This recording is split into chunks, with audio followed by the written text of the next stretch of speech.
नमस्कार दोस्तों, आज हम बात करेंगे एक ऐसे सिद्धांत की जो केवल एक विचार नहीं, बल्कि एक यात्रा है, एक ऐसा मार्ग जो हमें अपने अंदर से होकर बाहर की दुनिया तक ले जाता है। इसे कहते हैं यू थ्योरी।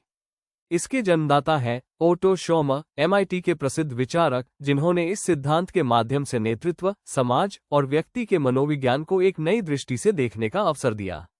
अब आप सोच रहे होंगे, यू थ्योरी आखिर है क्या? तो आइए इसे एक सरल लेकिन प्रभावी अंदाज में समझते हैं। यू थ्योरी क्या है? यू थ्योरी एक ऐसी प्रक्रिया है जिसमें हम पुराने विचारों को त्याग कर वर्तमान को महसूस करते हुए भविष्य की संभावनाओं को साकार करते हैं। यह एक गहरी मानसिक और भावनात्मक यात्रा है जिसमें हम नीचे की ओर उतरते हैं, आत्मचिंतन, आत्मनिरीक्षण करते हैं और फिर एक नए दृष्टिकोण के साथ ऊपर की ओर चढ़ते हैं, नवचेतना के साथ। यू का मतलब यहाँ उस आकृति से है जो ये प्रक्रिया बनाती है, एक डाउनवर्ड मोड़, फिर एक ट्रांसफॉर्मेशन और फिर एक अपवर्ड मूवमेंट।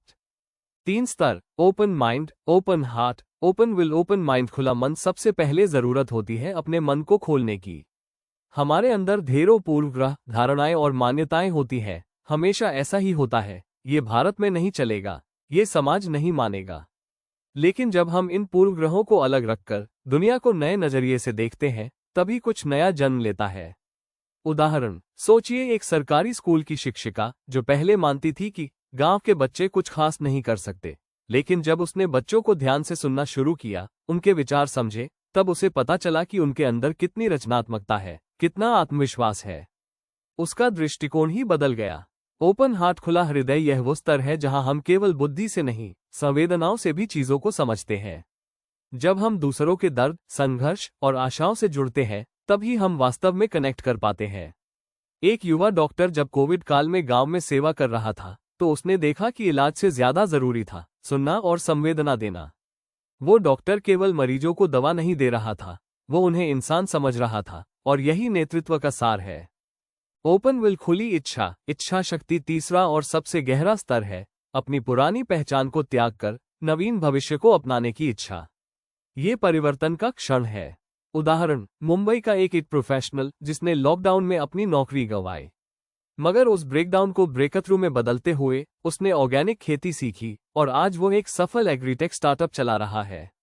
ये होता है ओपन विल, जब आप पुराना छोड़ने की हिम्मत करते हैं ताकि नया जन्म ले सके।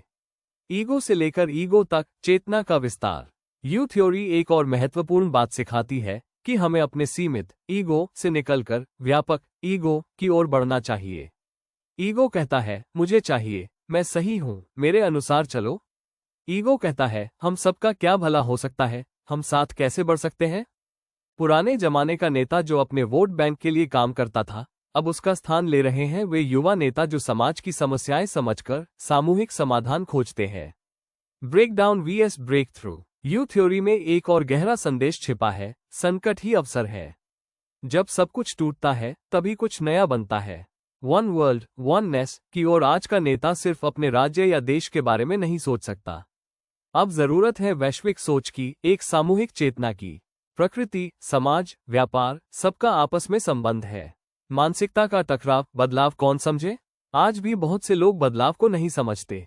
कुछ कहते हैं पहले जैसे ही रहो, कुछ कहते हैं हमेशा यही किया है, नया क्यों करें। समाज का एक हिस्सा अभी भी पद, जाति, धन के आधार पर निर्णय करता है, लेकिन नई पीढ़ी इन सीमाओं को तोड़ रही है।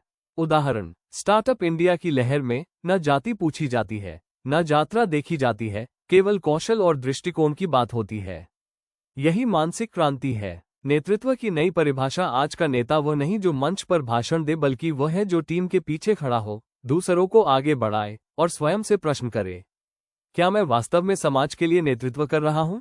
यू थ्योरी सिखाती है कि एक सच्चा नेता सुनता है, संवेदना से देखता है, अपने स्वार्थ से परे जाकर कार्य करता है। समृद्धि और आनंद, भीतर से बाहर तक। यू थ्योरी कहती है संपत्ति केवल धन नहीं है, बल्कि समझदारी, संतुलन और सहभाव भी समृद्धि के अंग है।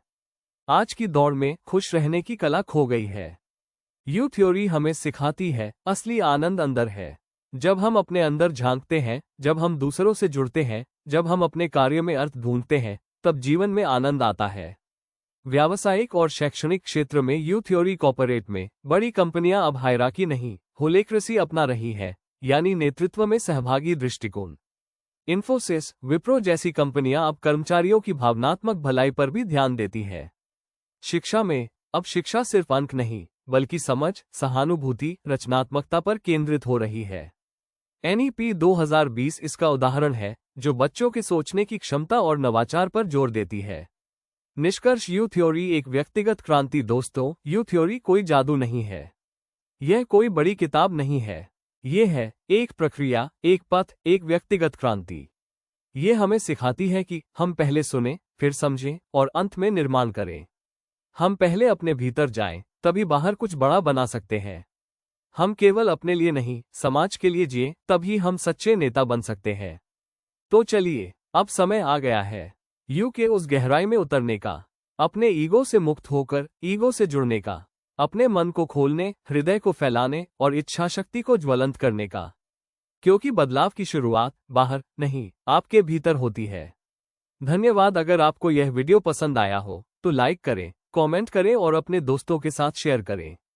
चैनल को सब्सक्राइब करना न भूलें, क्योंकि हम साथ मिलकर एक नई मानसिक क्रांति की ओर बढ़ रहे हैं।